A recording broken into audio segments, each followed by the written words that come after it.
dedicated to Eastern and Southern Kentucky. This is WYMT Mountain News Weekend Edition. Good evening, I'm Macy Marie. The Kentucky basketball season came to a heartbreaking end in overtime in the Elite Eight against Auburn tonight. WYMT's Will Puckett and sports director Marcus Browning break down the loss from Kansas City. Welcome inside the Sprint Center here in Kansas City. And Marcus, a sad day for Kentucky fans as they fail to make the Final Four for a fourth year in a row. And really, we felt like the Cats were out of it at one point, but Cal never did. Cal never did. 77-71 in overtime to the Auburn Tigers. Auburn making their first ever Final Four appearance. In the first half, the Wildcats looked good until about the 5-minute mark. Auburn started chipping away.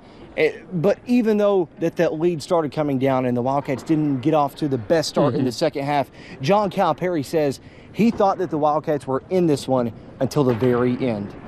They deserved to win the game. We got outplayed, got outcoached, and still had a chance to win the game. I thought we were going to win the game the whole way until the one or two plays in overtime. Never entered my mind that we weren't going to win the game. P.J. Washington, the main force for the Kentucky Wildcats today, he had 28 points.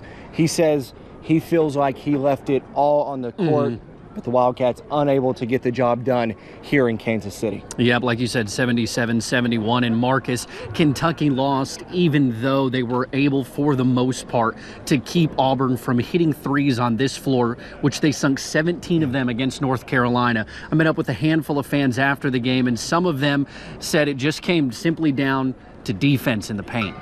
The two Auburn guards just drove to the basket. Harper's tough, and he beat us. I think it was more UK's defense than their offense in the second half. They just weren't organized. Yeah, I mean, I think, Kentucky's offense just slowed down in the second half, and it just seemed like the momentum was on their side. And it was a great game. I mean, like I said, life goes on tomorrow, so you just root for them and just wish them best. Well,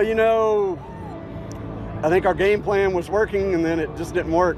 Go inside. I thought if we beat them on the threes, we'd win. Didn't hit the free throws. We got to hit the free throws. If you don't hit those, you're not going to win. So, and a lot of turnovers in the second half. I think Kentucky took a lot of that away, and they let the point guard, Harper, drive the lane, and he scored quite a bit that way. And I think we picked our poison, So now the question for Kentucky fans remains who stays and who goes. There's one person we know for sure is going, and he is probably the person who we felt the worst for, and that's Reid Travis. Reid Travis wanting to go home to Minneapolis, his hometown, and the Wildcats trying to get him there to end his career up in Minneapolis for the Final Four. But all the Wildcats showed emotions walking off the court. Reid Travis's was probably the most. I'll have just a little bit more on that coming up in sports. Yeah, the most heartbreaking for sure.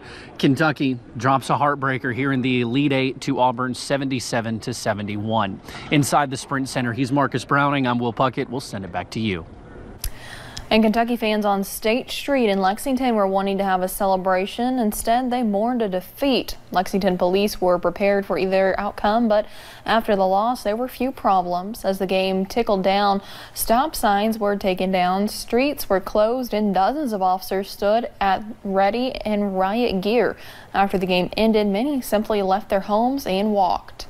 Honestly, just disappointing. We got outplayed, and hand it to Auburn because they played really well, and we did not. Lexington police say that most of the after-game mourning was done peacefully and they did not have to make any arrest.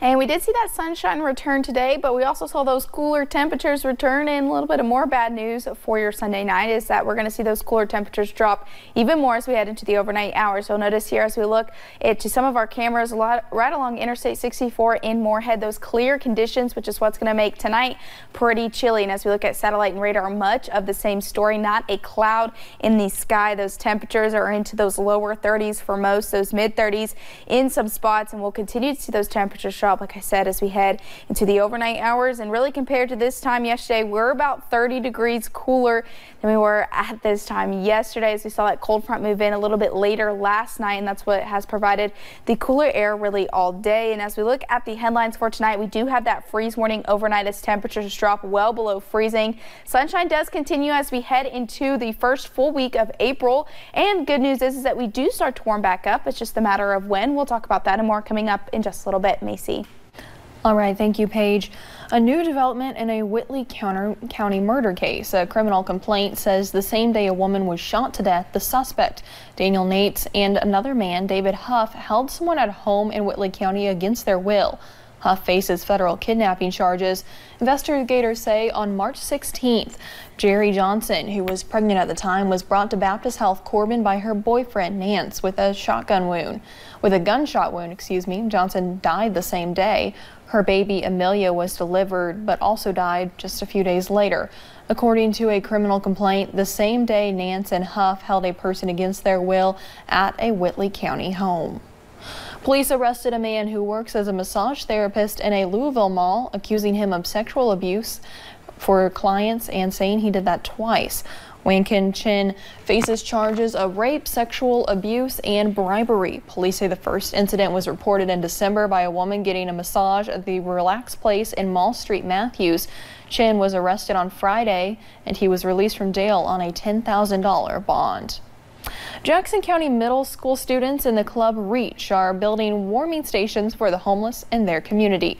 REACH is a program that helps kids realize that there is a need in their own community. The program started up in September, and each month they do a different service project.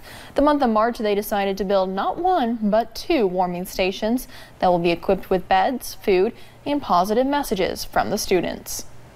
We've talked with the kids, and our hope is that schools from surrounding counties or maybe even around the state would see what's going on here in Jackson County, and that maybe we can network with those kids and come together and do these community service projects and just really reach this generation of kids to know that they can make a difference no matter how old they are. Jude says one of the stations will be placed at the north end of the county, and when both stations are finished, a ribbon cutting ceremony will be held. Over in Nashville, the National Football League needs 21 cherry trees in Riverfront Park to be removed to accommodate a 400-foot stage and other logistical elements for the upcoming NFL draft.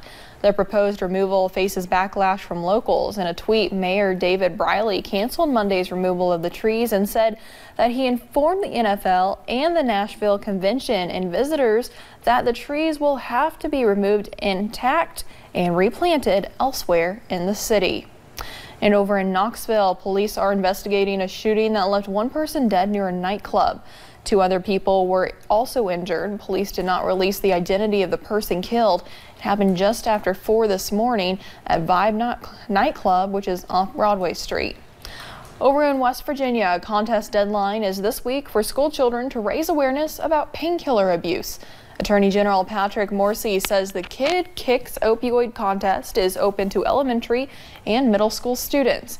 It can include poems, drawings, or anything that promotes awareness of painkiller abuse. The deadline to enter is on Friday. The winning entry will be used in Morsi's next statewide newspaper public service announcement.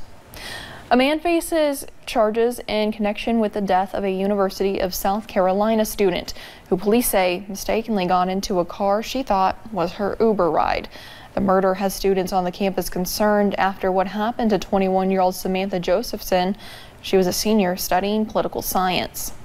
One day you're with your friend and the next day you may never see them again. And it's kind of a morbid thought, but it does happen. And sadly it happened here. Columbia police say Josephson went missing early Friday morning after leaving the college hangout in 5 Points, just minutes from USC. She got into a black Chevy Impala. It's going to take something dramatic to prevent President Trump from shutting down the U.S. border with Mexico. That's what the president's acting chief of staff, Mike Mulvaney, said today. But critics charge the controversial move could escalate a humanitarian crisis at the border while disrupting billions of dollars in trade. Mulalingi is in West Palm Beach, Florida, with more. With closing the border, they'll close it, and we'll keep it closed for a long time. I'm not playing games. The White House doubled down on President Trump's threat to shut down the southern border. It certainly isn't a bluff. You can take the president seriously. With migrant holding facilities beyond capacity, the Department of Homeland Security says they're experiencing a system-wide meltdown. DHS Secretary Kirstjen Nielsen describes the number of undocumented immigrants in their custody as unmanageable, with roughly 6,600 families, including 4,700 children, currently being held. We have never seen a surge like this. 100,000 people will cross the border this month alone. That is a crisis. In addition to the humanitarian impact, there's potential for an economic one. More than $550 billion of goods are traded between Mexico and the U.S. each year. When the president says he's going to close the border, that is a totally unrealistic boast on his part. On Saturday, the Trump administration announced they will cut off U.S. aid to El Salvador, Guatemala, and Honduras, the so-called Northern Triangle in Central America, where the majority of migrants crossing the southern border originate. And if we're going to give these countries hundreds of millions of dollars, we would like them to do more. That, Jake, I would respectfully submit to you, is not an unreasonable position. Democrats disagree. What we need to do is focus on what's happening in Central America. People are desperately coming to the United States. The president's cutting off aid to these countries will not solve that problem. President Trump threatened to shut down the border as soon as this week, but he's given no further details. He is expected to travel to California on Friday, a trip that will include a stop in the border town of Calexico. Now, the White House has not billed this as an immigration-themed trip, but all things considered, the president is expected to raise the issue in some capacity. Mo Lelenghi, CBS News, West Palm Beach, Florida. In international news, Morocco said goodbye to Pope Francis on Sunday. The Catholic leader wrapped up his historic visit with a special mass and various meetings with the country's Christian minority. The pontiff reached out to the kingdom's Muslim majority and called for a greater welcome for its growing number of migrants, urging continuous dialogue between Christians and Muslims. The Pope shook hands with the Moroccan Prime Minister before he boarded the plane. Norway's king and queen were met by protesters in Chile who were demonstrating against the expansion of salmon farms linked to Norwegian capital in the Chilean Patagonia. Demonstrators chanted, quote, "The people will defend the environment," and carried signs that read, quote, "Welcome king and queen, but not your salmon." Berlin's Brandenburg Gate lost its illumination on Saturday as the German capital switched off the lights on its best-known tourist attraction to mark this year's Earth Hour, the global event organized by environmental group WWF to push for action on climate change and other man-made threats to the planet, sees nearly 200 major landmarks around the world unplugged for its 13th annual edition. Those include the Eiffel Tower, Empire State Building, Christ the Redeemer statue in Brazil, and the Sydney Opera House. And still to come on Mountain News at 11, people from across the Bluegrass took aim this weekend during a local archery tournament. Tournament will take you there. Plus, after some trouble, a fire department finally has a new truck. We'll tell you about their journey. And a freeze warning is in effect for a good portion of eastern Kentucky as temperatures drop well below freezing tonight. Those details coming up.